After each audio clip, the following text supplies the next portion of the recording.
Engkau ada bersamaku di setiap musim hidupku. Tak pernah kau biarkan ku sendiri.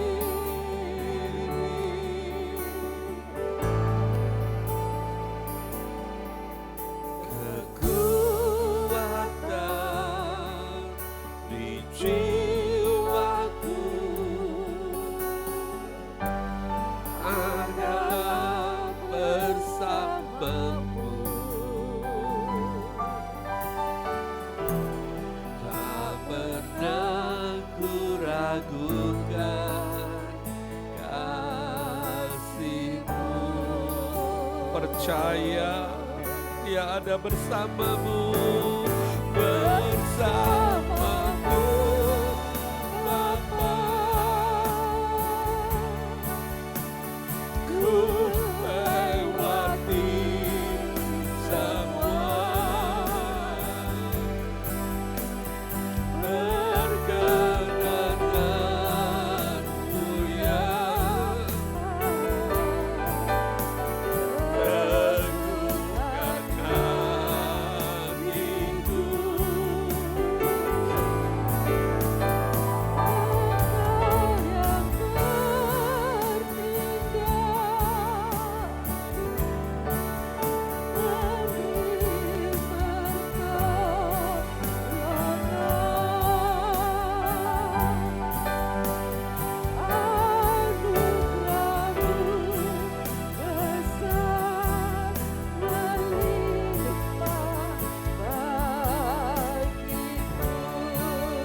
Mari sekali lagi jamah umat-Mu Tuhan, bersamamu Bapa. Ku lewati semua perkenanan-Mu yang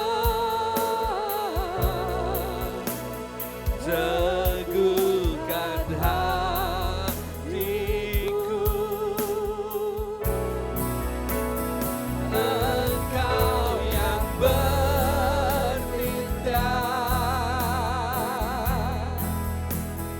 memberi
anugerah-Mu melimpah.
Sakit disembuhkan, disembuhkan dalam nama Yesus. Yang sakit disembuhkan, dialah Yehova Rafa, dia Yehova Rafa.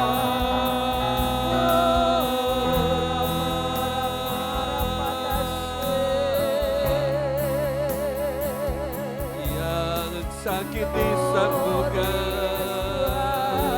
dia Rafa,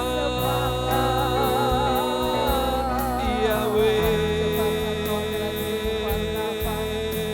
Yahweh, Haleluya,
tersalib, tebus dosa umatmu di Kalvari. Kau dimahkotai, Kaulah Raja mulia. Kalvari,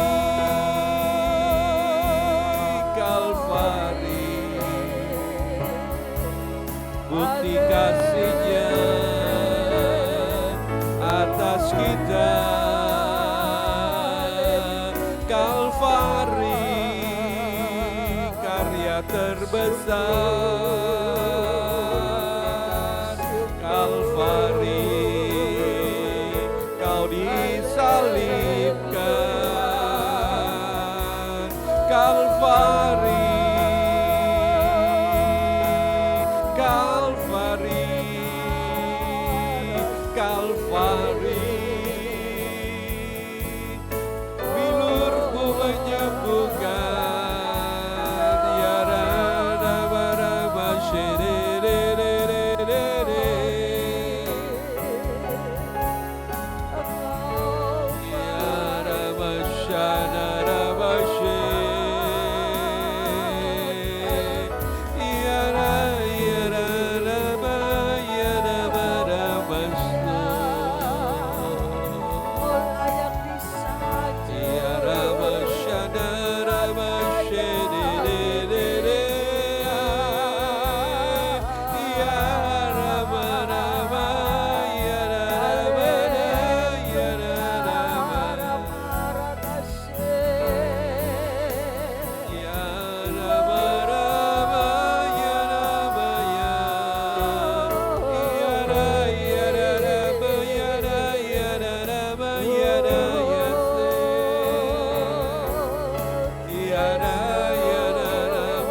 kasih Tuhan.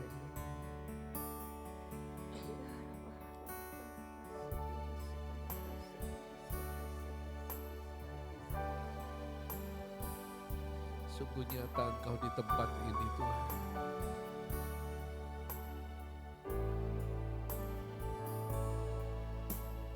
Kau yang selalu ku andalkan, yang selalu ku nantikan, pertolongan-Mu kan nyata bagiku.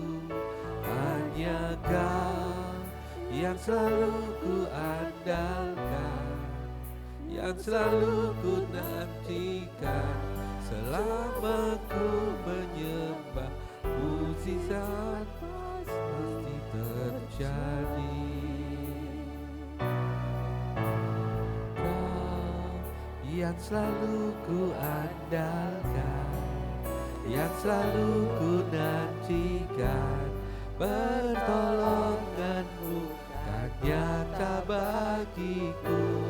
Hanya Kau yang selalu ku andalkan, yang selalu ku nantikan, selama ku menyembah, mukjizat pasti terjadi.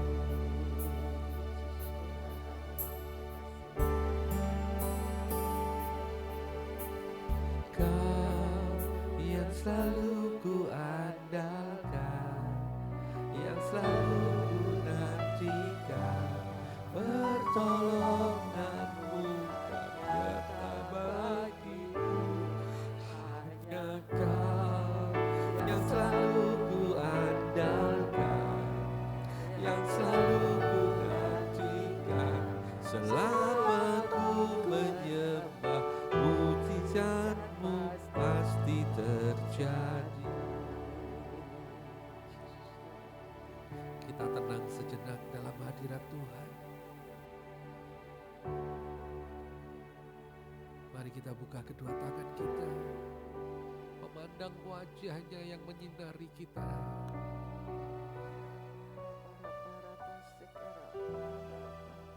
Haleluya.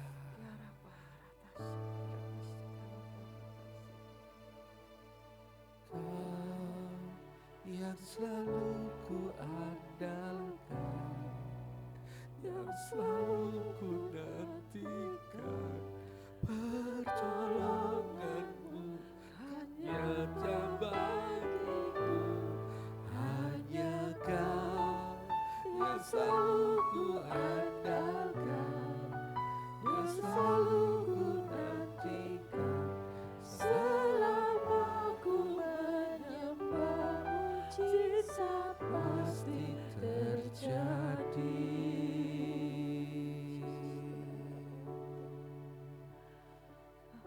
Kiata karabata shikita kata karabata shakadarabata shadarabata karabata karabata shadarabata rabara bara bara bara bara bara bara bara bara bara bara bara bara kiara bara bara bara bara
terjadi,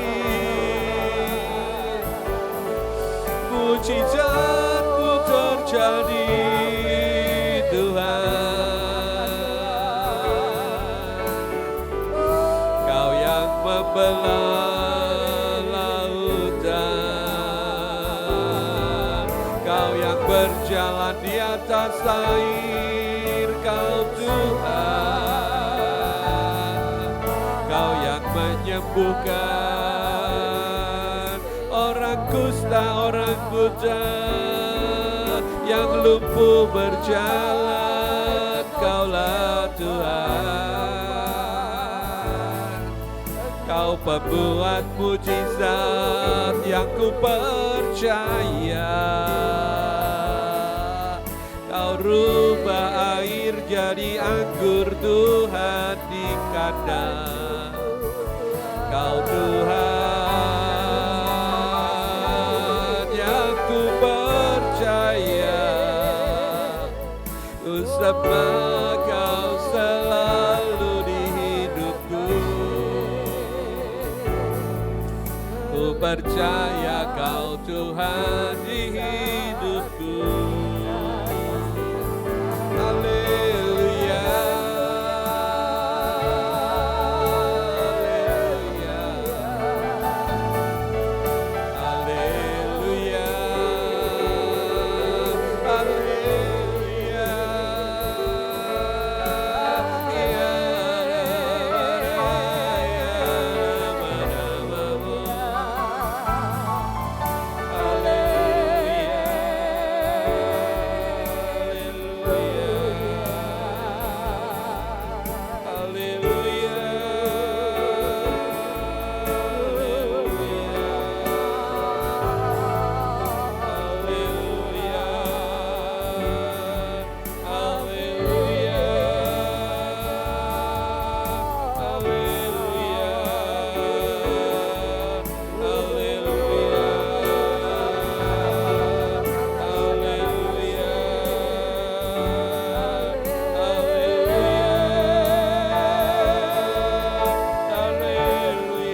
haleluya,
seperti pelangi.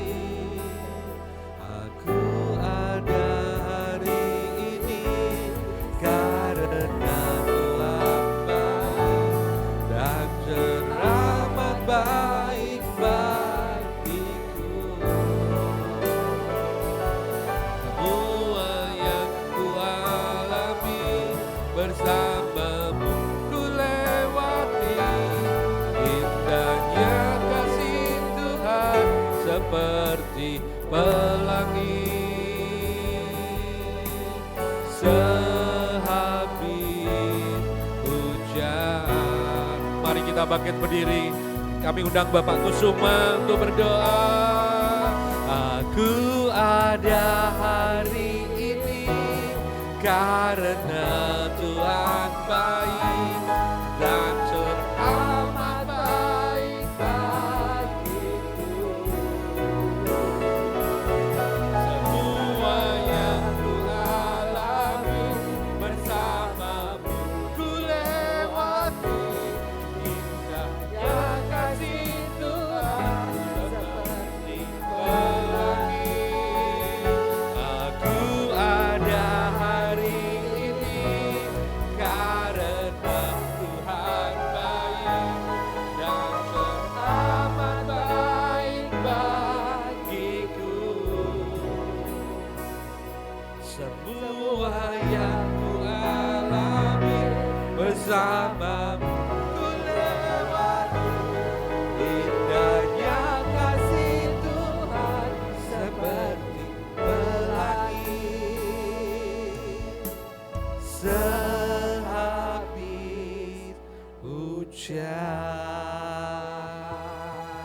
Shalom saudara-saudara sekalian. Mari kita satukan hati kita untuk kita bersama-sama berdoa syafaat. Segala puji syukur hanya bagimu, Allah yang kami sembah di dalam nama Yesus Kristus. Kami bersyukur ya Tuhan, kalau Engkau izinkan setiap daripada kami boleh datang pagi hari ini di tempat ini. Kami percaya karena hanya Engkaulah Allah yang layak dan patut kami sembah. Kami bawa segala persoalan hidup kami serahkan semuanya ke dalam tangan-Mu ya Bapa. Karena kami percaya segala persoalan boleh datang, asal Engkau ada bersama-sama dengan kami. Sehingga kami boleh pulang sebentar dengan penuh sorak-sorai kemenangan yang datangnya daripada-Mu. Ya Bapa, kalau sebentar kami boleh ya Tuhan, mendengarkan sebagian daripada kebenaran firman-Mu. Biarlah ya Tuhan, Engkau urapin hati kami, pikiran kami sepenuhnya, supaya setiap kebenaran firman-Mu itu boleh bertumbuh di dalam hati kami, dan kami boleh melakukannya seperti apa yang Engkau perintahkan kepada kami. Ya Bapa, tak lupa pula kami berdoa bagi bangsa dan negara kami Indonesia yang kami cintain. Biarlah Engkau ampuni bangsa kami ya Tuhan. Ampuni bangsa ini buat segala perbuatannya, buat setiap jalan-jalannya yang tidak berkenan di hati-Mu. Biarlah mata setiap bangsa ini boleh memandang kepada wajah-Mu, dan hatinya boleh ya Tuhan terpaut kepadamu. Kami percaya ya Tuhan, kalau setiap anak bangsa ini datang dan menyembah kepadamu, maka Engkau yang akan ya Tuhan melepaskan bangsa kami ini dari segala keterpurukannya. Bahkan Engkau yang akan memberkati bangsa kami menjadi bangsa yang besar, bangsa yang berkenan, dan menjadi berkat bagi banyak bangsa lain.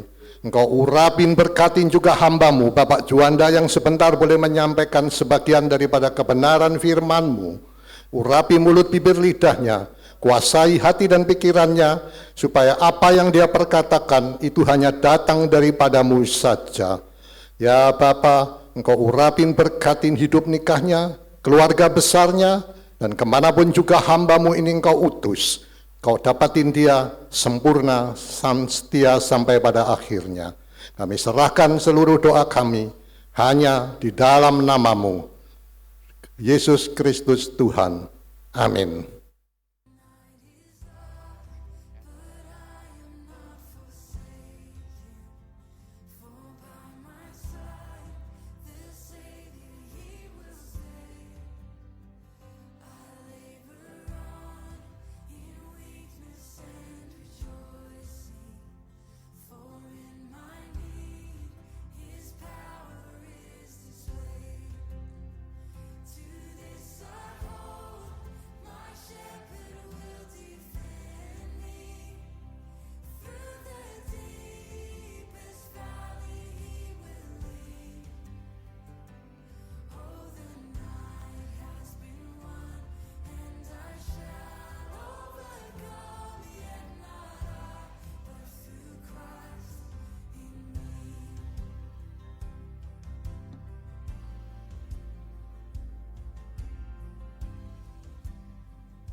Selamat pagi Bapak Ibu yang kasih Tuhan. Apa kabar? Ada sukacita? Coba lihat senyumnya dong. Apa kabar? Ada sukacita? Mana mesemnya? Alkitab berkata hati gembira adalah obat yang manjur, tapi semangat yang patah mengeringkan tulang. Saya senang setiap memulai firman mengingatkan jemaat dari Amsal 17 ayat yang ke-22 itu.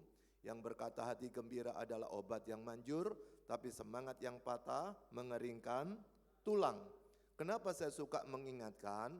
Karena hidup manusia tidak pernah sepi dari masalah. Satu masalah selesai, dijamin muncul lagi. Karena apa? Kan sudah latihan bisa kan? Harus ditingkatkan. Siapa di sini yang pernah sekolah?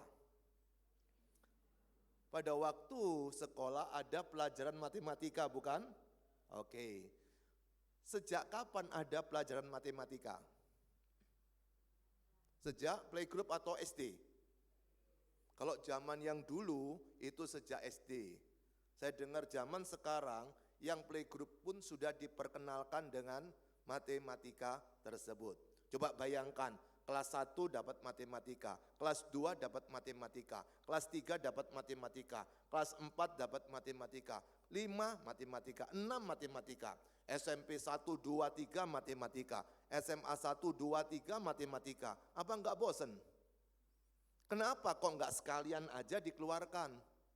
Saya mau tanya sekarang, yang pinter matematika pada waktu itu, apakah masih ingat rumus-rumusnya? Masih ingat ya? Aljabar bagaimana, geometri bagaimana, aritmatika bagaimana. Tapi yang saya percaya saudara masih ingat adalah kalau beli barang harga berapa, sosoknya berapa kan? Itu pasti enggak keliru. Artinya apa? Belajarnya setengah mati, ternyata buat hitung-hitungan kadang enggak dipakai. Coba bayangkan kalau semuanya dimunculkan kelas 1 SD, mungkin dia tidak akan mampu. Makanya kelas 1 SD selesai, ujian lulus, kelas 2 SD. Mungkin awalnya 1 tambah 1, nanti setelah itu 1 tambah 1 tambah 1, nanti setelah itu 1 kali 1 kali 1, nanti setelah itu 1 tambah 1 bagi 1. Artinya apa? Akan berubah terus. Demikian juga persoalan yang kita hadapi tiap hari. Saya jamin gak selesai. Karena apa? Itu untuk mendewasakan kita. Itu untuk menguatkan kita. Saya kasih contoh lagi. Siapa yang suka olahraga fitness? Enggak ada di sini. Tahu fitness kan? Fit dan ngenes itu loh. Olahraga fitness saudara, kalau latihan barbel pertama kali itu setengah kilo, nanti naik 1 kilo, nanti naik 2 kilo, nanti naik 5 kilo. Enggak mungkin dari berat turun ke ringan kan? Dari ringan akan tambah hari tambah berat.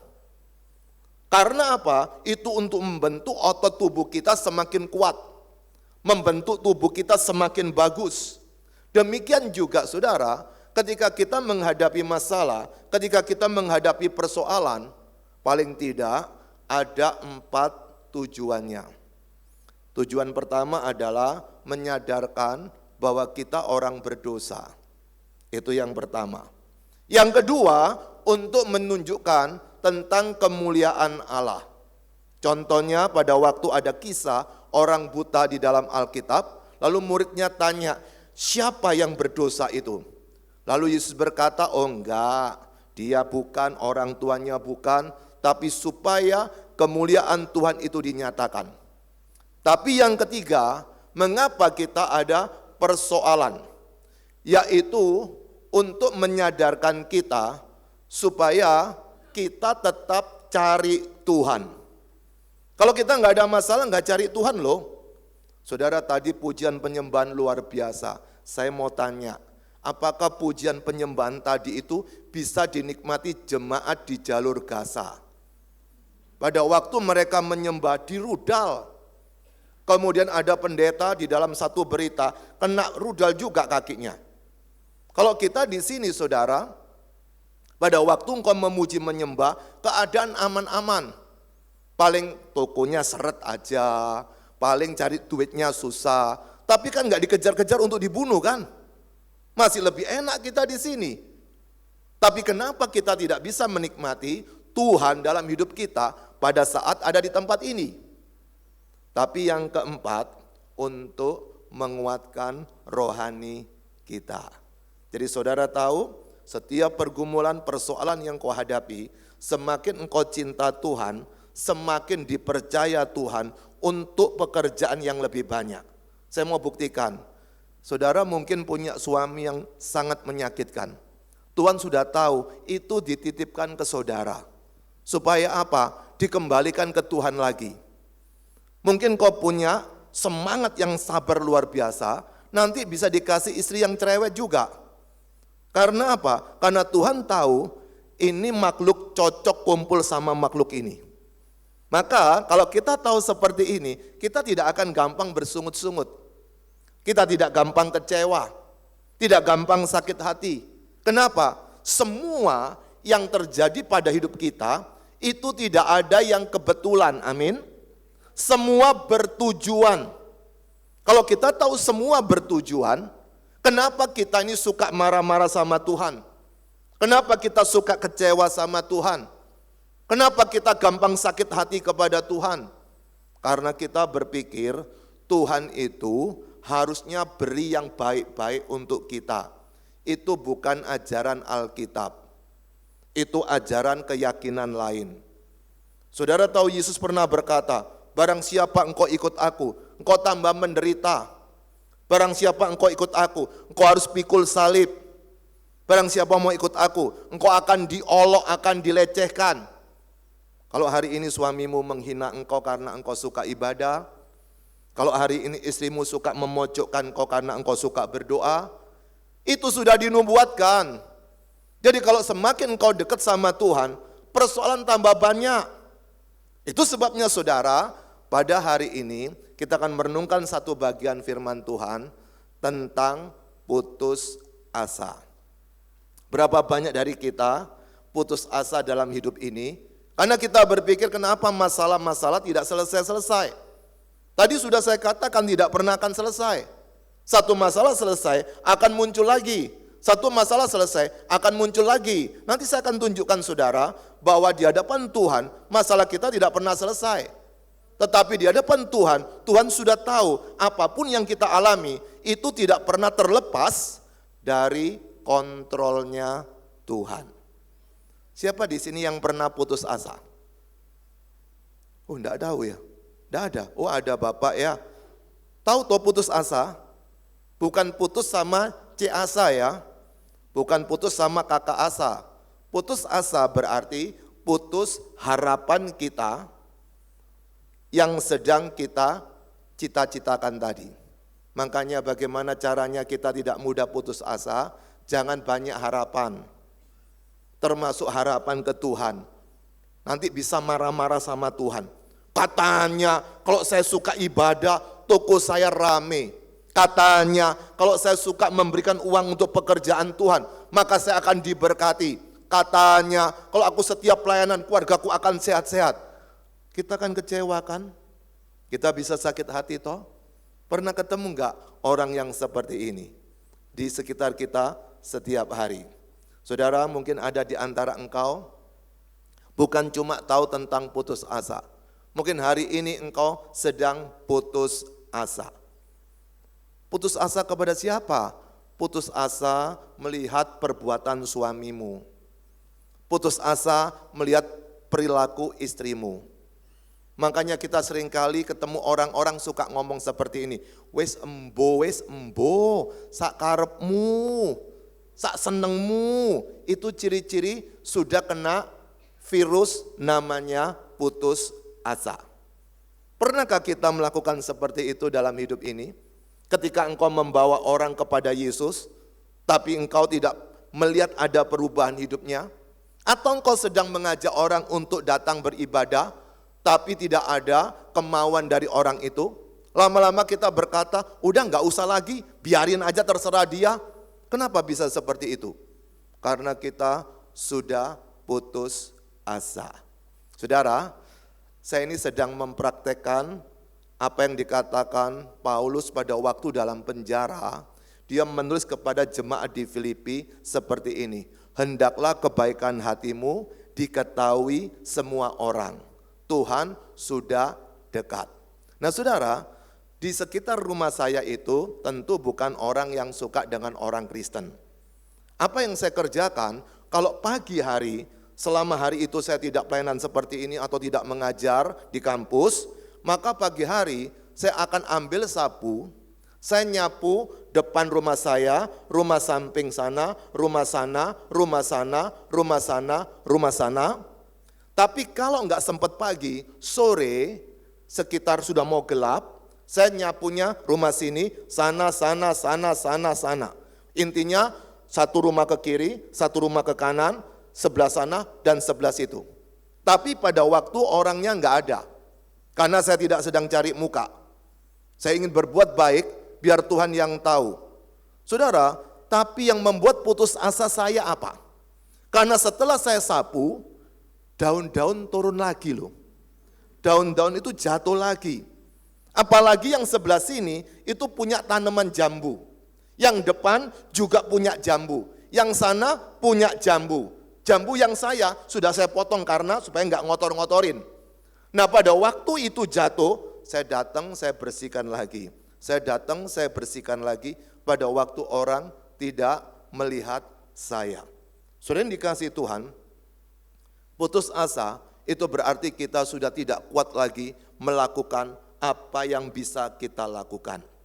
Ada loh orang itu putus asa untuk berbuat baik. Ada orang putus asa untuk mengampuni. Ada orang putus asa untuk hidup suci. Ada pula orang putus asa tidak mau bayar pajak kepada pemerintah karena tahu dikorupsi. Tugas kita bayar pajak. Kenapa kita mikirin orang lain yang mengurus pajak? Karena kita sudah putus asa. Berapa banyak kita juga putus asa gara-gara mendengarkan media sosial. Kok dunia tambah jahat ya Pak ya? Tambah lama tambah ngeri ya.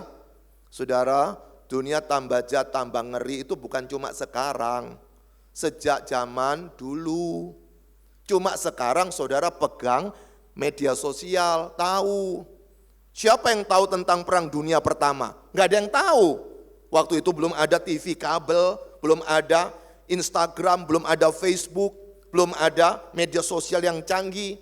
Siapa yang tahu tentang perang dunia kedua? Nggak ada yang tahu juga. Kenapa saudara? Karena waktu itu informasi terbatas. Tapi hari ini informasi luasnya luar biasa. Semua orang bisa mendengarkan langsung. Pada waktu itu pesawat terbang lagi mau ngebom. Kita bisa lihat di televisi di saat yang sama. Akhirnya kita takut dan kita putus asa. Saudara, hari ini kita akan merenungkan satu bagian firman Tuhan. Gimana sih caranya kita bisa melewati masa-masa putus asa kita. Ada orang saudara sudah berpuasa, sudah kurangi makanan, sudah berolahraga sampai keringatnya 1 ember, tapi gendutnya tak berkesudahan. Maka lama-kelamaan dia berkata, wis biarno gendut ya gendut, yang penting seksi, ditambahi seksi kan. Yang satu lagi, enggak apa-apa gendut ya gendut, yang penting sehat, tambah sehat kan. Enggak apa-apa, yang penting gendut enggak apa-apa, yang penting tambah ayu. Jadi saudara coba penghiburannya apa? Ditambahin di belakangnya, untuk apa? Menguatkan kita, padahal aslinya sudah putus asa. Kenapa kok enggak gendut-gendut? Tapi di sisi lain ada yang kurus, sudah makan banyak. Bukan cuma cacingan tapi nagan. Jadi semua yang dimakan itu langsung membuat dia tidak pernah gemuk. Lama-lama putus asa, wes biar aja kerempeng gak apa-apa. Sing penting ayu tambah lagi di belakangnya. Gak apa-apa kerempeng, sing penting wes payu tambah lagi di belakangnya.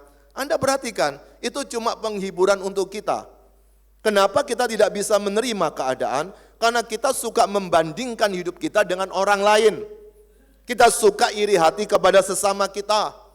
Lalu kita mengejar apa yang orang itu lakukan, apa orang itu kerjakan, dan kita tidak bisa mencapainya. Akibatnya apa? Kita putus asa. Siapa di sini orang tua yang tidak malu kalau anaknya nilai ujiannya jelek? Kita suka berkata, lihat anak si itu, lihat si dia seperti itu. Kenapa? Putus asa. Memangnya kalau nilainya jelek, nanti tidak punya masa depan. Bahwa anak-anak takut Tuhan. Kalau dia sudah jujur hidupnya, sudah berjuang dengan baik, tapi memang maksimal seperti itu, izinkan Tuhan yang berkarya. Tapi kita yang sudah putus asa. Kenapa? Karena kita sudah dipengaruhi apa kata dunia sekitar kita. Nah, sekarang kita akan lihat satu ayat, dan ayat ini saudara sangat populer, seringkali kita sudah membacanya, atau sudah mendengarnya, atau bahkan mungkin sudah mengkhotbahkannya. Tapi hari ini sedikit saya akan gali, tapi jangan khawatir nggak dalam-dalam. Nanti di sini oma opa pasti ditinggal tidur, kalau terlalu dalam karena putus asa mendengarkan firman Tuhan. Kenapa kita bisa tertidur dengar firman Tuhan? Putus asa. Buat apa sih Pak? Ya paling begitu aja. Aku nikmati firman juga hidupku nggak berubah kok. Aku sudah planning seperti ini aja. Kenapa? Dia tidak sadar sedang putus asa. Saya tidak tahu saudara sedang menghadapi hari ini, tapi engkau tidak sadar sedang putus asa karena merasa dirinya kuat, suka menghibur orang, padahal dia sendiri putus asa, suka menguatkan orang, padahal dirinya sendiri juga putus asa. Saya rindu hari ini saudara jujur kepada diri sendiri, dan kita merenungkan firman ini untuk menolong kita. Bukan cuma engkau pandai di dalam pikiran karena sudah banyak menghafal, tapi mengubah hidupmu melalui firman pada saat ini. Mari buka Alkitab kita saudara, dari 1 Korintus pasal yang ke-10 ayat yang ke-13. Pasti saudara sudah tahu tentang ayat ini. Tapi biasanya cuma dikutip sepintas, kecil-kecil saja, tidak lengkap seutuhnya dari teks ini. Kita akan lihat satu ayat pada saat ini, jangan khawatir saudara, sekitar nanti 30-40 menit kita selesaikan perjuangan hidup ini ya. Jangan putus asa, jangan ditinggal tidur, karena kalau engkau tidur, saya jamin pulang enggak bawa apa-apa. Kenapa? Roh Kudus mau bekerja, kita cuek ngapain dengan dia. Lalu kita tinggal tidur, hidupnya enggak pernah berubah. Maka berapa banyak orang suka datang ibadah, tapi sakit hatinya terus-menerus dipelihara. Berapa banyak orang suka dengar firman Tuhan, tapi kejahatannya tetap dirawat sama dia. Dia tidak mau tidak berbuat jahat. Makanya dia suka berkata, lu belum tahu siapa gua ya? Kamu nggak tahu siapa aku ini? Lu jahat kok dipelihara. Tapi karena apa? Tidak pernah firman Tuhan mengubah hati orang itu. Kita akan baca bagian ayat ini ya. Yang sudah ketemu katakan amin, yang di rumah kalau sudah ketemu katakan amin. Puji Tuhan. Saya undang saudara bangkit berdiri aja sekarang, supaya engkau emosi sama saya. Orang emosi itu batal tidak jadi ngantuk. Ayo berdiri yuk, gerakkan tubuhmu sejenak, supaya dalam waktu 30 menit, 30-40 menit ke depan, saudara masih ada oksigen yang mengalir dalam darah Anda. Itu untuk mencegah, bukan cuma mencegah tumor dan kanker, tapi paling tidak dalam jangka pendek, mencegah tidak jadi ngantuk. Tapi kalau oksigennya kurang, kita angop, kenapa? Sudah kurang. Makanya kalau orang makan, kata orang makan kangkung atau makan nasi goreng kan ngantuan toh. Kenapa bisa begitu? Karena pada waktu masuk ke lambung, itu kan butuh oksigen. Lalu oksigennya kan dikirim ke bawah semua. Otaknya kurang oksigen, lemes dia setelah itu. Makanya belajar jalan pagi, hirup udara baik-baik, mumpung masih gratis. Nanti kalau sudah masuk ICU, itu membayar. Sekarang kita belum bayar. Makanya bersemangat, tarik banyak-banyak oksigen tiap hari, supaya bukan cuma iman yang sehat, tapi tubuh juga sehat. Bukan cuma tubuh itu sehat, tapi pikiran juga sehat. Kita baca sama-sama ya. 1 Korintus 10 ayat 13. Siap membaca di rumah juga bisa membacanya supaya oksigennya bisa berjalan. 2, 3. Pencobaan-pencobaan yang kamu alami ialah pencobaan-pencobaan biasa yang tidak melebihi kekuatan manusia. Sebab Allah setia. Dan karena itu ia tidak akan membiarkan kamu dicobai melampaui kekuatanmu. Pada waktu kamu dicobai, ia akan memberikan kepadamu apa? Jalan keluar. Sehingga kamu dapat menanggungnya. Amin. Silakan duduk. Berbahagia kita yang sudah membaca atau mendengarkan suara tetangganya tadi. Simpanlah baik-baik ayat-ayat tersebut. Nah saudara dikasih Tuhan, ayat yang ada di dalam Alkitab itu tidak turun dari langit. tapi ada sebuah cerita. Maka pada waktu ada cerita, disitulah kita perlu tahu kisahnya seperti apa. Pada waktu ada persoalan di muka bumi ini, kenapa Tuhan Allah mengirim rasulnya untuk menuliskan sesuatu kepada jemaat di Korintus? Pasti ada persoalan yang terjadi di jemaat Korintus tersebut. Ketika kita melihat kisah ayat yang ke-13 tadi, apa penyebabnya? Tentu saja jemaat di Korintus sebelumnya adalah orang yang sudah kenal Yesus. Tetapi dalam kehidupan keseharian, tiba-tiba hobinya jadi selingkuh. Suka menyakitkan orang, suka mengecewakan orang, sukanya berbuat jahat, dan bahkan mereka memelihara banyak berhala. Berhala, saudara, bukan cuma patung. Ada berhala pengakuan diri, ingin dipuji. Ada berhala ingin diakui. Ada berhala ingin disanjung. Ada berhala uang, itu benda. Kalau benda masih bisa kelihatan. Tapi yang bahaya adalah berhala yang tidak kelihatan, tapi kita pelihara terus. Merasa sombong, merasa hebat, merasa kuat. Itu berhala tidak kelihatan. Maka pada waktu itu berhala terus kita rawat, terus kita pelihara. Jangan kaget, orangnya tidak mungkin bisa menikmati buah roh. Itu nanti khotbah di jam kedua. Jam kedua tidak sama khotbahnya dengan pagi hari ini. Maka pada waktu seseorang menghadapi persoalan yang berat, seperti jemaat di Korintus, lalu Tuhan mengirim Rasul Paulus untuk menuliskan surat kepada mereka.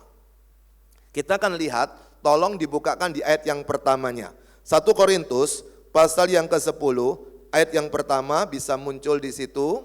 Oke, perhatikan baik-baik ya. Aku mau supaya kamu mengetahui saudara-saudara, bahwa nenek moyang kita semua berada di bawah perlindungan dan seterusnya. Apa yang sedang ditunjukkan di sini?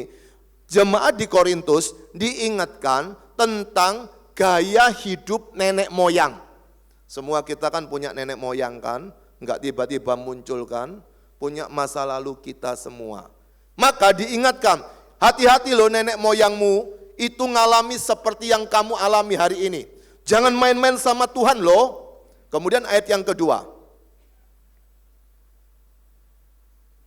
untuk menjadi pengikut Musa, ayat yang ketiga, mereka semua, ayat yang keempat, dan mereka semua, ayat yang kelima,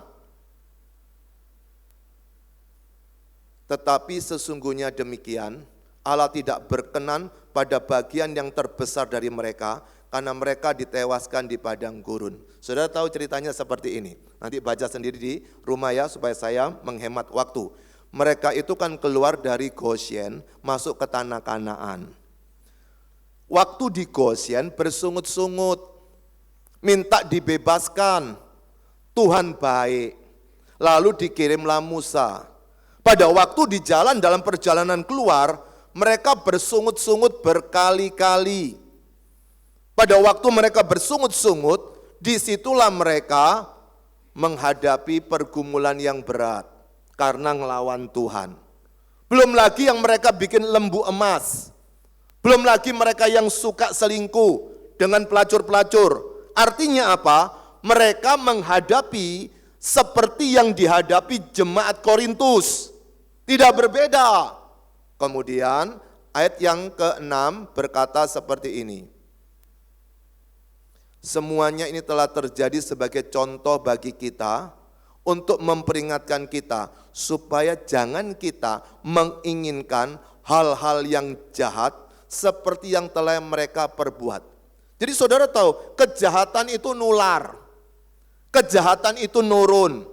Saya tunjukkan ya, siapa di sini yang mengajar anaknya untuk bujui, bohong? Ada? Enak, mulai hari ini kita belajar berbohong yuk. Enggak perlu diajarin, nanti dia otomatis bisa jadi ahli pembohong.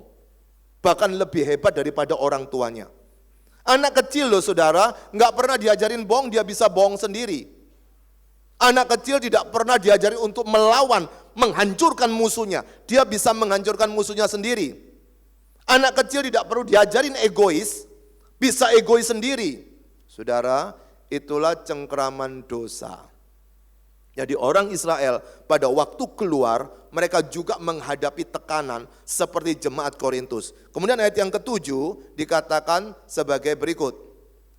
Dan supaya jangan kita menjadi penyembah-penyembah berhala. Mereka menyembah berhala sama seperti beberapa orang dari mereka. Seperti ada tertulis, maka duduklah bangsa itu makan dan minum, kemudian bangunlah mereka bersukaria. 8. Janganlah kita melakukan percabulan seperti dilakukan beberapa orang dari mereka, sehingga pada satu hari dimatikan Tuhan 23.000 orang. 9.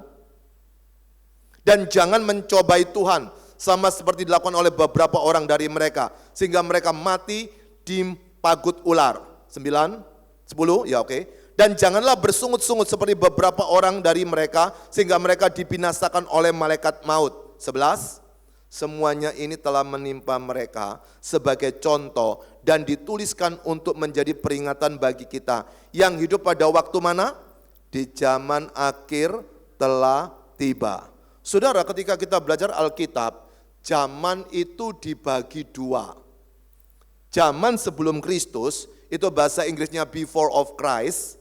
Zaman tahunnya Yesus, yaitu mulai Yesus lahir sampai Yesus datang, itu disebut Anno Domini, AD.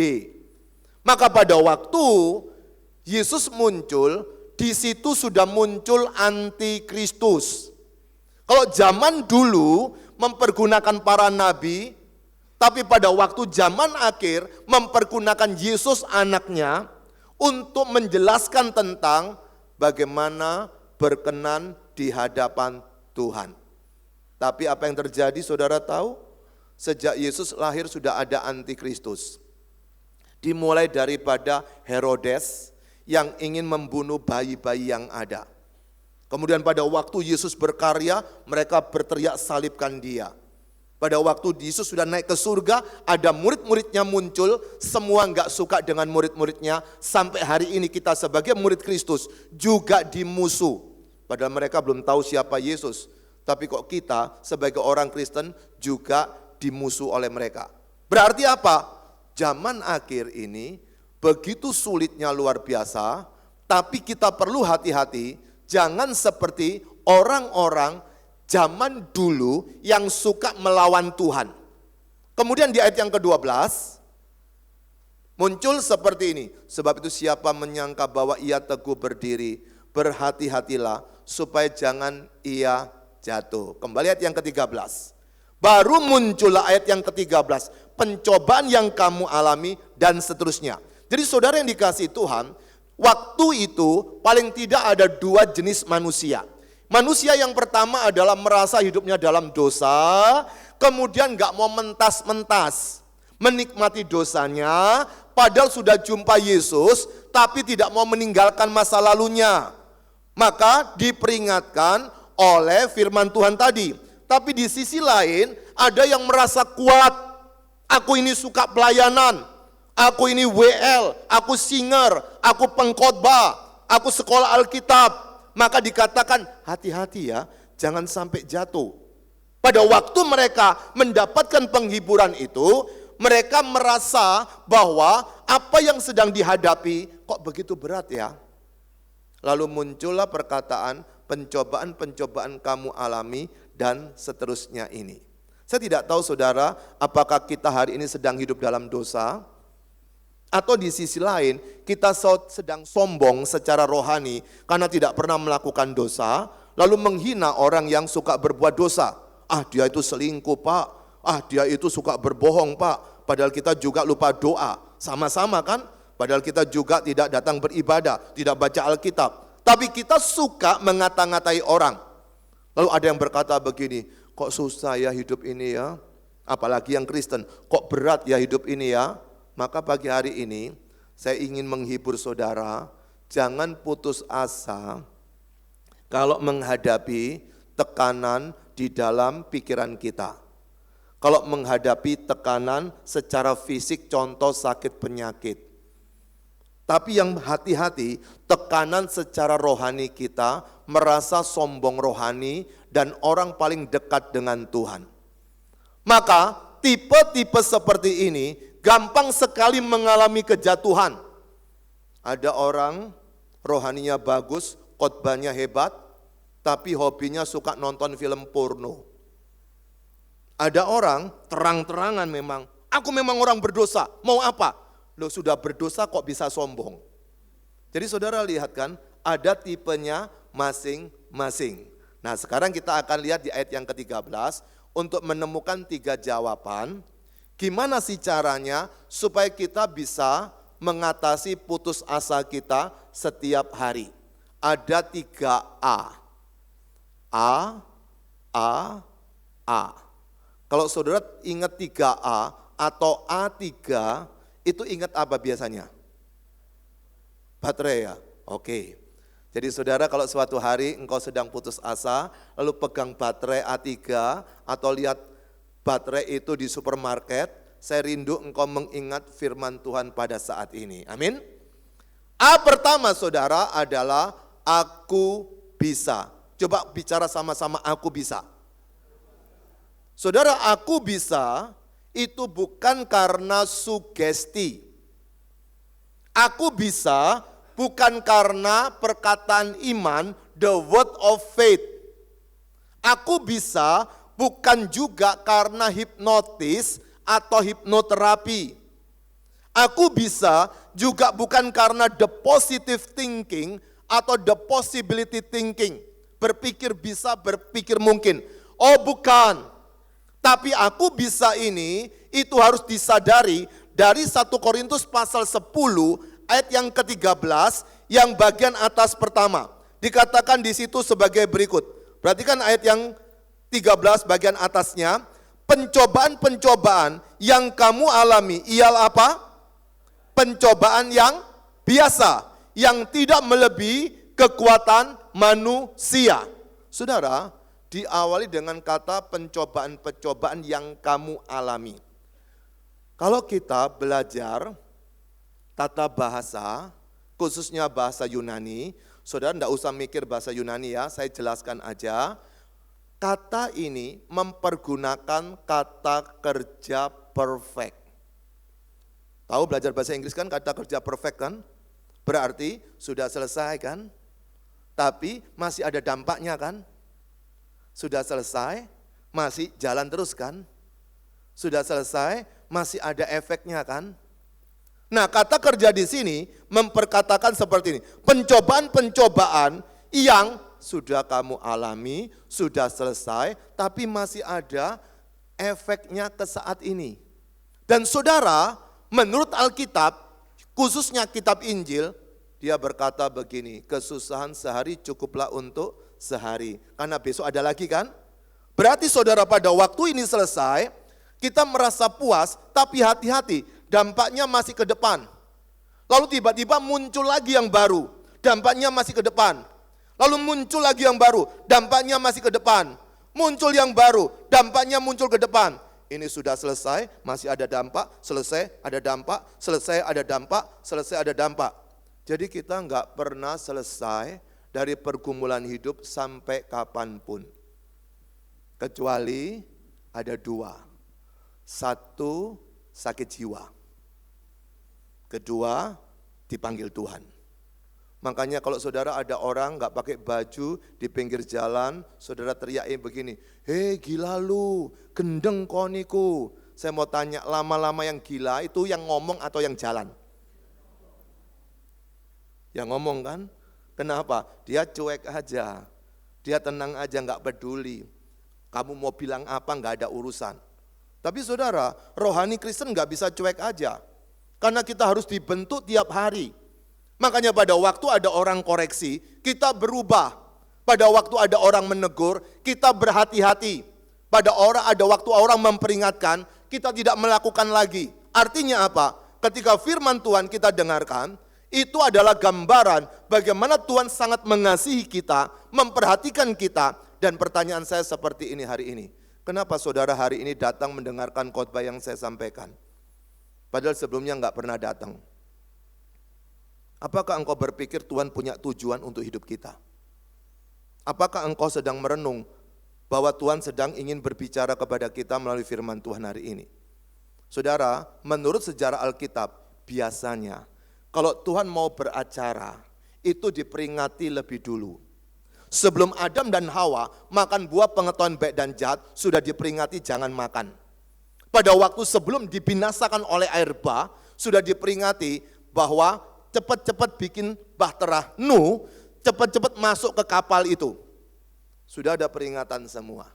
Jadi jangan suka berkata begini sebagai orang Kristen, aku kok nggak tahu ya, tiba-tiba terjadi ya. Sudah diperingati. Makanya dengar khotbah baik-baik di tempat ibadah kita. Dimanapun kau ketika mendengarkan firman Tuhan, coba mikir, ada apa yang sedang mau Tuhan tunjukkan di hari-hari kemudian. Makanya kalau orang sudah kuat, latihan fitness yang 1 kilo, dia akan naik 2 kilo. Kalau sudah kuat akan 3 kilo. Saya kasih contoh lagi.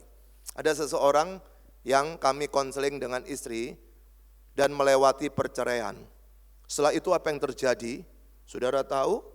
Dia dapat pasien, tanda kutip, orang yang mau bercerai datang ke dia. Lalu dia berkata, kok jadi begini Pak ya? Saya bilang, berarti Tuhan tahu isi hatimu seperti apa. Itu satu cerita. Tapi cerita yang lain ada yang seperti ini. Ada seseorang yang gagal bercerai, akhirnya saudara istrinya bertahan untuk tidak bercerai, meskipun suaminya jahat, suaminya tidak terlalu kenal Tuhan tapi suka nongkrong di gereja, tapi istrinya bertahan tidak jadi menceraikannya. Kemudian apa yang terjadi? Suaminya awalnya bertobat, tapi setelah itu tambah jahat. Kemudian istrinya ketika dia sudah mendengarkan firman, dia bertanya, Pak, kenapa kok tambah lama tambah berat juga saya menghadapi ini? Saya cuma bisa bilang, kamu sedang naik kelas. Bukan kelas 1, sudah naik kelas 2. Nanti suatu hari ini lewat, akan ada lagi kelas baru lagi. Nanti akan ada lagi kelas baru lagi. Dulu saudara cuma pegang uang 1 juta 1 bulan cukup. Sekarang harus 2 juta. Dikasih 2 juta, nggak cukup juga, butuh 3 juta. Kasih 3 juta, nggak cukup juga, butuh 4 juta. Buktinya apa? UMR kan naik terus kan? Memangnya saudara punya UMR gede gitu? Apakah engkau masih bisa nabung? Nanti dinaikkan lagi nggak terima. Ingat, itulah jahatnya manusia. Tidak pernah merasa cukup. Karena dia pikir kurang. Makanya pada waktu kurang, dia gampang menjadi orang jahat. Dia tidak mudah untuk bersyukur. Dia tidak pernah berterima kasih kepada Tuhan. Akibatnya apa? Pada waktu apa yang sedang dikejarnya itu tidak mencapai tujuan, dia akan tawar hati dan mudah putus asa. Maka pada waktu kita mendengarkan teks ini, pencobaan-pencobaan yang kamu alami ialah pencobaan biasa yang tidak melebihi kekuatan manusia. Padahal apa saja yang kita hadapi tiap hari, itu di mata Tuhan ukurannya adalah biasa. Kalau memang biasa, mestinya bisa. Tapi kenapa enggak bisa? Karena belum biasa. Kalau sudah biasa, akan jadi bisa. Saudara, kalau saudara biasa naik mobil pakai yang manual, ganti yang matic, butuh waktu untuk bisa. Tapi kalau saudara biasa pakai matic, anak-anak sekarang kan enggak bisa manual rata-rata. Semuanya lahir langsung pakai matic. Suruh pakai yang manual, dia perlu waktu untuk bisa. Saya banyak mahasiswa yang saya kenal, kalau mereka diputus pacarnya, itu kalau pacar yang pertama, butuh waktu hampir 1 tahun bisa melupakan. Tapi setelah itu pacaran lagi. Kalau diputus lagi, butuhnya sisa 9 bulan untuk melupakan. Kemudian pacaran lagi, nanti butuh 6 bulan untuk melupakan. Turun tambah lama tambah turun kan? Nanti pacaran lagi, butuh 3 bulan untuk melupakan. Setelah itu pacaran lagi, tidak diputus-putus, dia malah sedih luar biasa. Kenapa? Karena sudah terbiasa diputus. Jadi saudara yang dikasihi Tuhan, kalau engkau tidak terbiasa menyembah Tuhan, engkau rasa tidak bisa.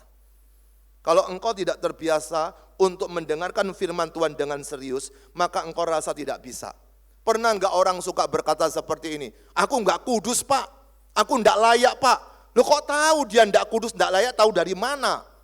Memangnya dia itu seorang dukun sampai bisa tahu seperti itu? Padahal kita berkata pada waktu kita menerima Yesus sebagai Tuhan dan Juru Selamat secara pribadi, kita dikuduskan, maka pada saat yang sama kita boleh memanggil Tuhan dengan Bapa. Semestinya kalau engkau adalah anak Tuhan, kemudian di tempat ini mungkin suatu hari dapat tugas jadi singer, mungkin jadi WL atau pendoa, mestinya bisa. Tapi kita enggak mau jadi bisa karena tidak biasa.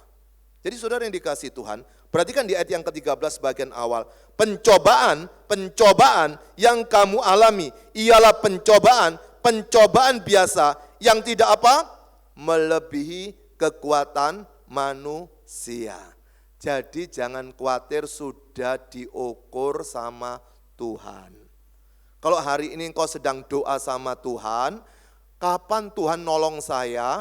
Dan Tuhan tidak nolong-nolong, jawabannya karena saudara masih bisa, tapi enggak biasa. Pada waktu COVID kemarin, banyak orang nangis karena ditinggal suaminya kena COVID dan mati. Tapi setelah itu dia nangis. Setelah 2-3 tahun dia sudah bisa, maka dia rasa tidak punya suami lebih senang dia. Kenapa? Sudah biasa jadi janda. Dulu itu kaget. Hidup itu seperti itu saudara. Kalau engkau sudah terbiasa untuk tinggal di Timur Tengah, maka masuk ke kota seperti ini rasanya enggak enak. Saya punya teman suka pelayanan di pedalaman, khususnya di daerah Nusa Tenggara Timur sana. Suatu hari dia ingin diangkat untuk menjadi dosen tinggal di kota Surabaya. Mungkin dia terlalu nyaman, dia ingin kembali ke daerahnya. Kenapa? Dia enggak biasa. Dia biasa itu tinggal di gubuk, dia biasa tinggal ketemu sama orang-orang. Dikasih yang enak enggak bisa. Karena tidak terbiasa. Maka dikatakan di sini, pencobaan-pencobaan yang kamu alami ialah pencobaan apa? Biasa, manusiawi. Jadi kalau hari ini kau belum merasa belum ditolong Tuhan, karena Tuhan tahu kita masih bisa. Tapi karena kita cengeng, kita lebay, kita suka sambat, suka mengeluh. Akhirnya apa? Kita tidak bisa melakukan apa yang semestinya bisa. Saya tidak tahu hari ini apakah ini menjawab untuk menolong hidup kita, tidak gampang putus asa. Tapi hal yang kedua saudara, gimana supaya kita bisa kuat menghadapi hidup ini dan tidak gampang kita putus asa? Pertama, aku bisa, maka A yang kedua adalah Allah setia. Coba katakan Allah setia. Saudara, kalau engkau bisa, Allah tidak setia, maka kita akan berjuang seorang diri seperti yatim piatu. Tapi kalau Allah setia, berarti kita tidak pernah ditinggalkannya. Seperti siapa? Ketika engkau nuntun anak masih kecil nyebrang jalan. Anak kecil itu bawaannya kan berontak, ingin lari. Siapa pernah nuntun anak nyebrang jalan? Anggap aja nyebrang jalan yang raya itu kan ingin lari toh. Lalu orangnya megang keras-keras kan? Semakin dia berontak, semakin keras kan? Dia sakit loh. Tapi demi keselamatan anak itu, mamanya pegang keras-keras luar biasa. Karena apa? Dia belum punya pikiran untuk nyebrang dengan berhati-hati. Kalau hari ini saudara Tuhan memegang erat-erat kepada kita belum punya pengalaman untuk itu. Tuhan tahu kita bisa jatuh dalam dosa. Pegang uang 1 miliar aja sudah kacau balau. Enggak pegang uang juga kacau balau.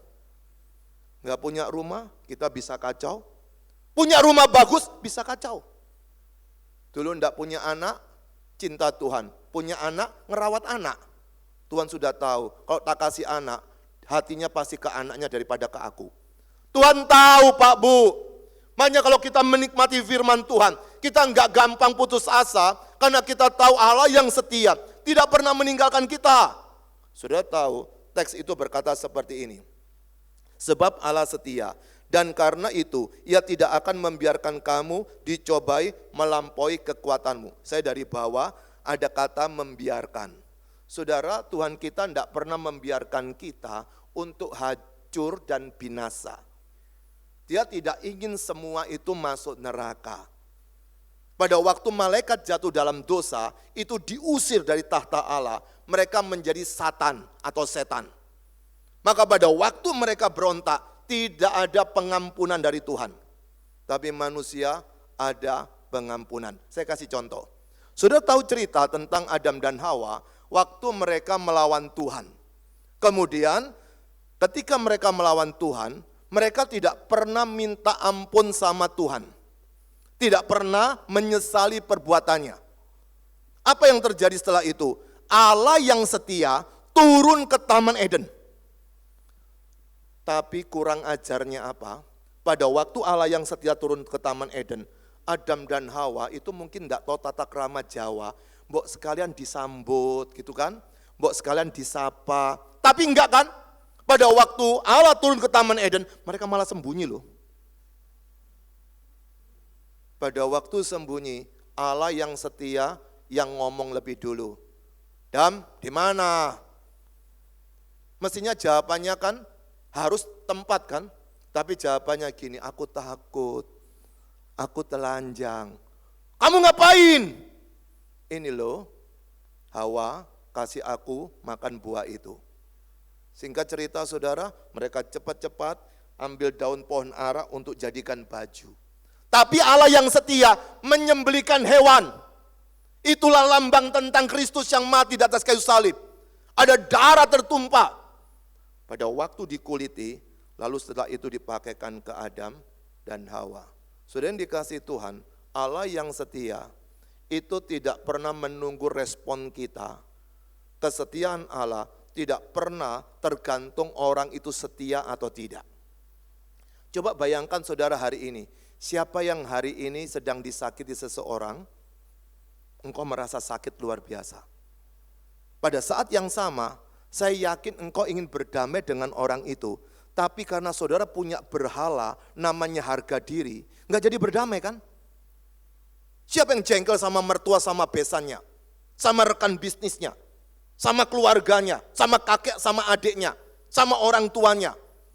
Saya yakin kalau engkau anak Tuhan, sudah menikmati Allah yang setia, kamu pasti ingin, saudara pasti ingin mengampuni dia. Tapi berhalanya muncul. Gak usah, dia yang salah kok. Kenapa kamu yang lebih dulu? Dia yang harus minta ampun. Kalau dia tidak minta ampun sama aku, 7 turunan tidak pernah aku akan ampuni. Saudara, Allah yang setia enggak seperti itu. Adam dan Hawa yang salah, Adam dan Hawa yang berdosa, dia yang nemui Adam dan Hawa. Kenapa? Karena dia begitu setia kepada ciptaannya. Kalau hari ini engkau setia kepada Tuhan, apa buktinya kita setia kepada Tuhan? Kenapa kita tidak bisa menjadi pelaku firman? Kalau memang kau setia kepada Allah, tunjukkan kepada orang-orang bahwa engkau adalah orang yang sudah memiliki Yesus. Bahkan saudara tahu Allah yang setia, dia lihat manusia tidak mungkin akan mencari dia. Maka Allah yang setia turun ke dalam dunia menjadi manusia Yesus Kristus. Dia berkarya luar biasa. Yang buta dicelikan, yang tuli bisa mendengar, yang bisu bisa bicara, yang lumpuh bisa berjalan, yang mati bisa dibangkitkan. Mengubah air menjadi anggur. Mereka berteriak, salibkan dia, salibkan dia. Coba Anda bayangkan. Yesus pada waktu ditangkap, dia bisa berkata begini, kamu nangkep kok kenapa pakai pasukan banyak? Kita kan tiap hari ketemu kan. Memangnya saya tidak bisa panggil 1 batalion legion malaikat untuk membebaskan aku. Tapi Yesus tetap menyerahkan dirinya untuk di atas kayu salib. Itulah Allah yang setia. Allah yang setia dalam diri Yesus, di atas kayu salib dia berkata, Bapa ampuni mereka, karena mereka tidak tahu apa yang mereka lakukan. Allah yang setia sudah memberikan pertolongan kepada kita melalui Yesus anaknya yang tunggal. Sekarang tunjukkan kepada suamimu engkau setia. Tunjukkan kepada istrimu engkau setia. Tunjukkan kepada orang yang menyakiti engkau setia. Engkau orang yang baik begitu loh. Hari ini susah loh cari orang baik yang jujur baiknya. Kenapa? Karena dia punya berhala, yaitu harga dirinya tidak boleh diganggu gugat. Dia ingin mempertahankan berhalanya. Kamu gak tahu siapa saya. Yang salah kamu. Kenapa aku lebih dulu yang mengampuni kamu? Saudara, Allah yang setia, dia tidak melakukan itu sama sekali. Maka dari itu saudara yang dikasihi Tuhan, ketika engkau menikmati Allah yang setia, mestinya jangan mudah untuk putus asa. Tapi A yang terakhir, A pertama tadi apa? Aku bisa. A yang kedua tadi apa? Allah setia. A yang ketiga adalah ada jalan. Jangan putus asa, ada jalan. Perhatikan teks ini berkata seperti ini. Pada waktu kamu dicobai, Ia akan memberikan kepadamu jalan keluar, sehingga kamu dapat menanggungnya. Sekarang saya mundur lagi ke atas. Perhatikan yang di atas ya. Pencobaan-pencobaan yang kamu alami ialah pencobaan-pencobaan biasa. Perhatikan ini, yang tidak melebihi kekuatan manusia. Sudah ditunjukkan yang tidak melebihi kekuatan manusia. Sekarang yang keduanya, sebab Allah setia dan karena itu Ia tidak akan membiarkan kamu dicobai melampaui kekuatanmu. Sudah diingatkan yang kedua kali. Sekarang yang ketiganya, dikatakan bagian ini, sehingga bagian bawah kamu dapat menanggungnya. Ini 3 kali loh diingatkan. Bukan 1 kali, 3 kali. Dengan cerita yang berbeda. Cerita yang pertama adalah melihat kepada diri kita bukan siapa-siapa, tapi Allah yang setia, itu bisa memberikan jalan keluar. Tapi yang kedua, Allah setia, dari sudut pandang Allah, tidak pernah membiarkan kita. Tapi yang ketiga terakhir, pada waktu kamu dicobai, Ia akan memberikan kepadamu jalan keluar. Kenapa? Sehingga kamu dapat menanggungnya. Perhatikan saudara, dimulai dengan perkataan pada waktu kamu dicobai, Ia akan memberikan kepadamu jalan keluar. Jalan keluar itu muncul ketika kita sedang ada masalah. Jalan keluar itu ada ketika kita sedang merasa tidak kuat. Jalan keluar itu ada ketika kita tahu menghadapi jalan buntu. Sekarang saya mau coba tes ya. Siapa di sini yang kepingin mujizat? Oke, saya ketaji aja. Saya cari yang agak mudah aja supaya nggak gampang tersinggung, Cik ya. Cik, ingin mujizat apa, Cik? Satu aja, lu bingung kan? Satu aja, apa? Apa? Kerjaan yang baik. Saya mau tanya, orang di Tiongkok kepingin kerjaan baik enggak? Sama kan? Mereka enggak pakai Tuhan loh. Mereka kerjanya keras. Mereka bisa dapat sesuatu kerjaan yang baik. Coba pikirkan apa itu mujizat. Kenapa orang-orang di Tiongkok yang tidak bertuhan, yang kita suka puji-puji di sana, negaranya maju, yang suka engkau kunjungi, enggak pakai Tuhan loh. Lah Anda pakai Yesus, kok lebih lebay, kok lebih cengeng? Ada mahasiswa saya berkata begini, saya ingin mujizat Pak, apa? Saya ingin lulus ujian Pak. Saya bilang, kalau mau lulus ujian enggak perlu mujizat, belajar aja. Nanti lulus kok. Ada lagi satu lagi, Pak, saya ingin mujizat Pak, apa? Dapat pasangan Pak. Kalau mau dapat pasangan, datanglah ibadah ke anak-anak youth. Jangan kumpul oma opa, nanti keliru. Saudara, ini kisah nyata semua.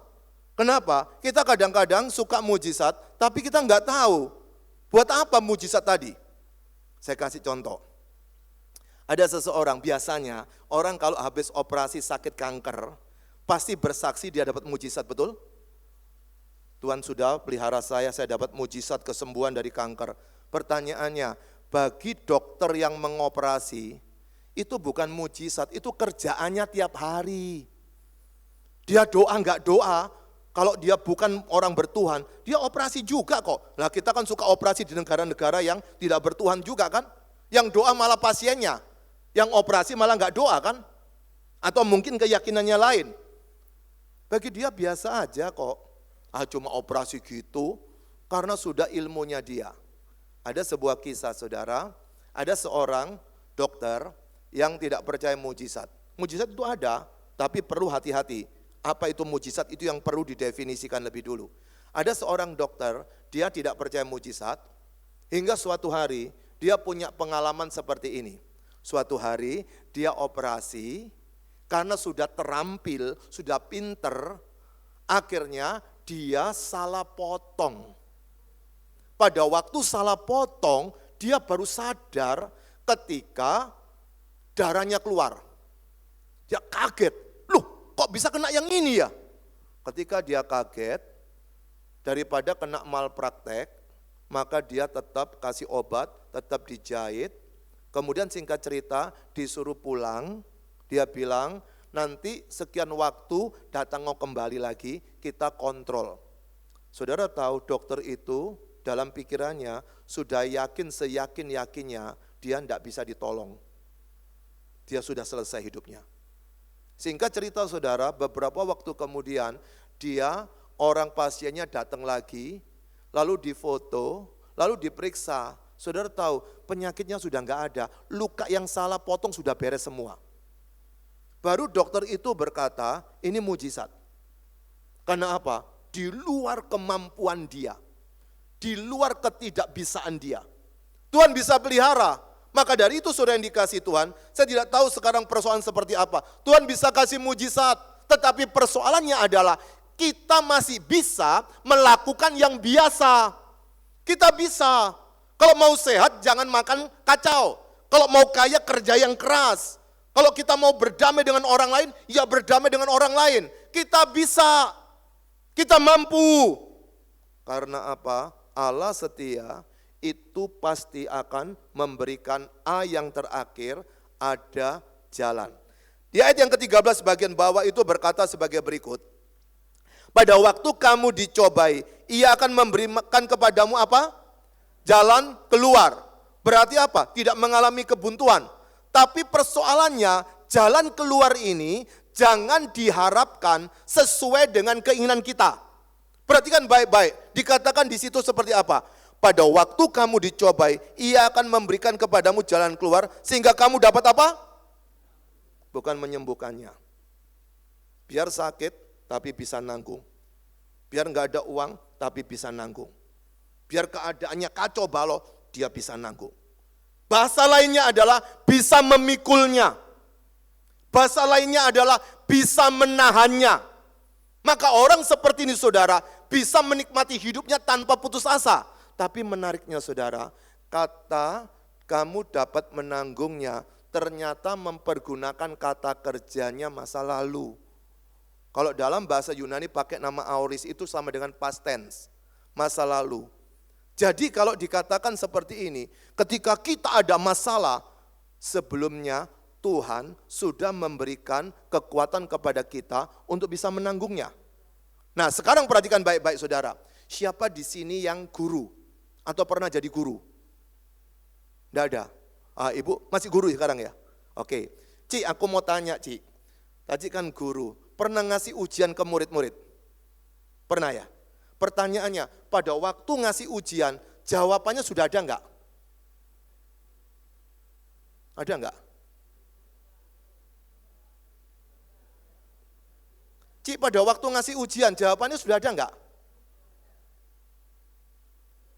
Loh, tadi enggak tahu jawabannya. Lah iya, sudah ada enggak?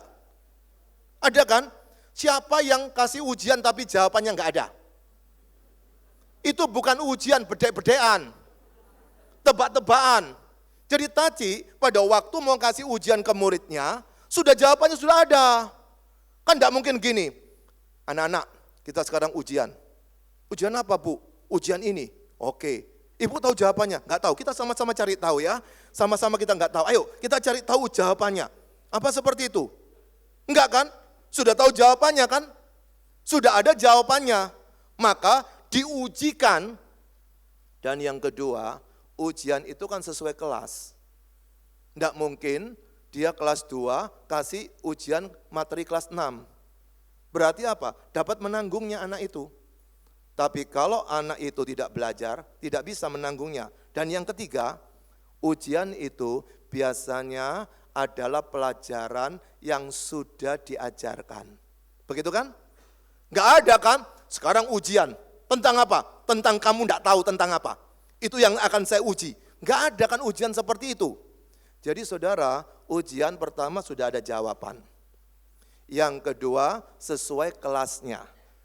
Yang ketiga, sudah dipelajari. Semestinya dia bisa kalau dia belajar. Bahkan orang di daerah-daerah komunis di dunia yang tidak pakai Tuhan, dia belajar juga bisa.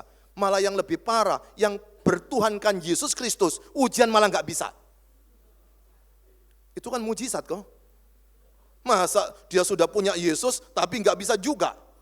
Saya punya mahasiswa saudara, kalau mau ujian itu berdoa di kelas. Wah, berdoanya serius, Tuhan tolong pimpin kami bisa kerjakan dengan baik.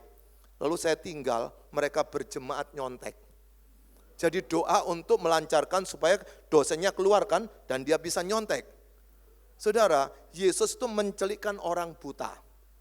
Tapi kalau saudara tidak bawa SIM, ketangkep polisi, kita suka berdoa, Tuhan tolong butakan matanya dia. Artinya apa? Kadang-kadang kita tidak sedang menyenangkan Tuhan, cuma untuk memuaskan hasrat kita masing-masing. Ada jalan saudara, kita bisa menanggungnya. Ini mempergunakan kata kerja masa lalu. Tapi perhatikan, apa yang Yesus pernah katakan seperti ini. Marilah kepadaku semua yang apa?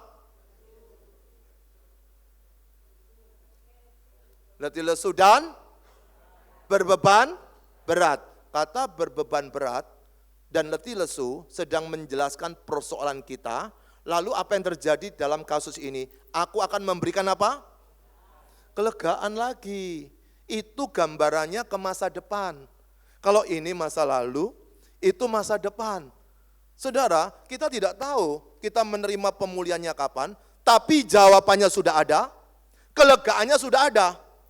Nah, pada waktu kita proses jalan inilah yang seringkali kita putus asa. Dan apa yang terjadi setelah itu? Waktunya habis karena sudah mau ke hitam. Mari bangkit berdiri yuk. Ya, saya lihat menit terus, jangan khawatir. Sudah selesai kok, sudah. Sudah, ayo bangkit berdiri. Saudara enggak percaya ya? Saudara yang dikasihi Tuhan, hari ini kita merenungkan tentang putus asa. Gimana caranya kita bisa melewati putus asa tadi? Ada 3A. A pertama tadi apa? Aku bisa. A yang kedua apa? Allah setia. A yang ketiga apa? Ada jalan. Hari ini saya tidak tahu, mungkin kau sudah sumpek luar biasa, sudah takut luar biasa, sudah khawatir luar biasa. Padahal kita memiliki Allah yang luar biasa. Apapun yang kita hadapi itu biasa. Tapi kenapa kita tidak bisa? Karena kita terlalu manja secara rohani. Kita terlalu lebay secara rohani. Terlalu banyak ditolong Tuhan. Sampai akhirnya apa? Tidak pernah berterima kasih dengan pertolongan yang kecil. Mintanya pertolongan yang besar dan besar dan besar. Hari ini saya tidak tahu apa yang menjadi masalah Anda. Silakan masing-masing berdoa kepada Tuhan, berkat apa yang kita terima dari firman pada saat ini. Semua berdoa, semua berdoa. Katakan isi hatimu kepada Tuhan, izinkan Roh Kudus menjamah hidupmu. Supaya pulang dari tempat ini, engkau memiliki kekuatan baru. Semua berdoa, katakan dengan jujur, apa yang menjadi pergumulan dari kerohanian kita masing-masing. Dia adalah Allah yang setia. Dia tahu setiap persoalan kita. Saya rindu ketika engkau pulang dari tempat ini, engkau hidup sebagai seorang pemenang. Toko mungkin sepi, tapi engkau bisa nanggung tanpa bersungut-sungut. Saya kasih yang negatif semua supaya Anda bisa bertahan. Mungkin keluarga tidak harmonis, engkau tidak akan bersungut-sungut, engkau bisa menahannya. Mungkin penyakit belum disembuhkan, engkau tetap bisa bersyukur dengan penyakit yang ada. Mungkin engkau belum menghadapi apa yang kita harapkan, tapi engkau bisa menanggungnya semua. Saya tidak tahu apakah firman ini menolong hidupmu. Semua berdoa. Suatu hari Tuhan bisa memberikan kelegaan. Tapi persoalan kita sedang diproses hari ini. Supaya rohani kita kuat.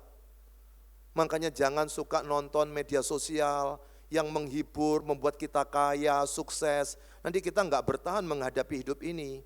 Karena penuh dengan iri hati, penuh dengan kecewa, penuh dengan sakit hati. Semua berdoa. Saya berikan waktu 15 detik, masing-masing berdoa kepada Tuhan. Berkat apa yang kau terima melalui firman Tuhan pada saat ini? Semua berdoa. Katakan isi hatimu kepada Tuhan, supaya Dia berkarya dalam hidupmu masing-masing.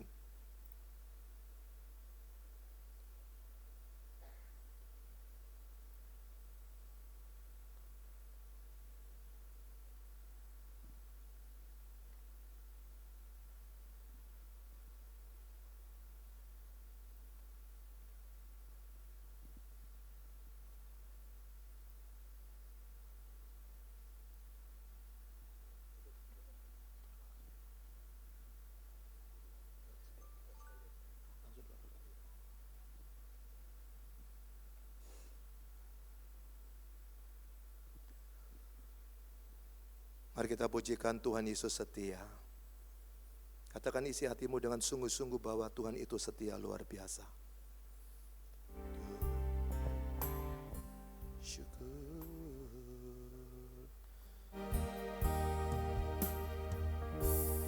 Tuhan Yesus setia. Dia sahabat kita.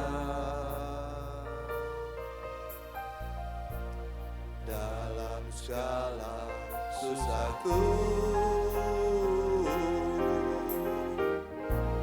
selalu menghiburku. Dia mengerti bahasa, dia mengerti bahasa. Tetesan air mata waktu badai mengamuk dan gelombang menyerang. Tuhan Yesus setia. Katakan sekali lagi, Tuhan Yesus setia. Dia sahabat kita. Dalam segala susahku selalu menghiburku. Dia mengerti bahasa, dia mengerti bahasa. Tetesan air mata, tetesan air mata waktu badai mengamuk dan gelombang menyerang. Tuhan Yesus setia. Waktu badai mengamuk, waktu badai mengamuk dan gelombang menyerang. Tuhan Yesus setia. Sekali lagi lebih sungguh-sungguh dong, katakan waktu badai mengamuk, badai mengamuk dan gelombang menyerang. Tuhan Yesus setia. Berikan tepuk tangan untuk Tuhan Yesus kita. Terpujilah Allah Bapa di surga, Sang Pencipta alam semesta. Terpujilah Tuhan Yesus, Sang Juru Selamat kami satu-satunya. Terpujilah Roh Kudus, Roh yang menghibur, menguatkan kami. Allah Tritunggal Maha Kudus, kami bersyukur untuk kesempatan yang indah ini. Kami mengaku dosa, semua dosa yang kami sengaja maupun tidak sengaja yang sudah kami lakukan. Hari ini kami mohon ampun dari Tuhan.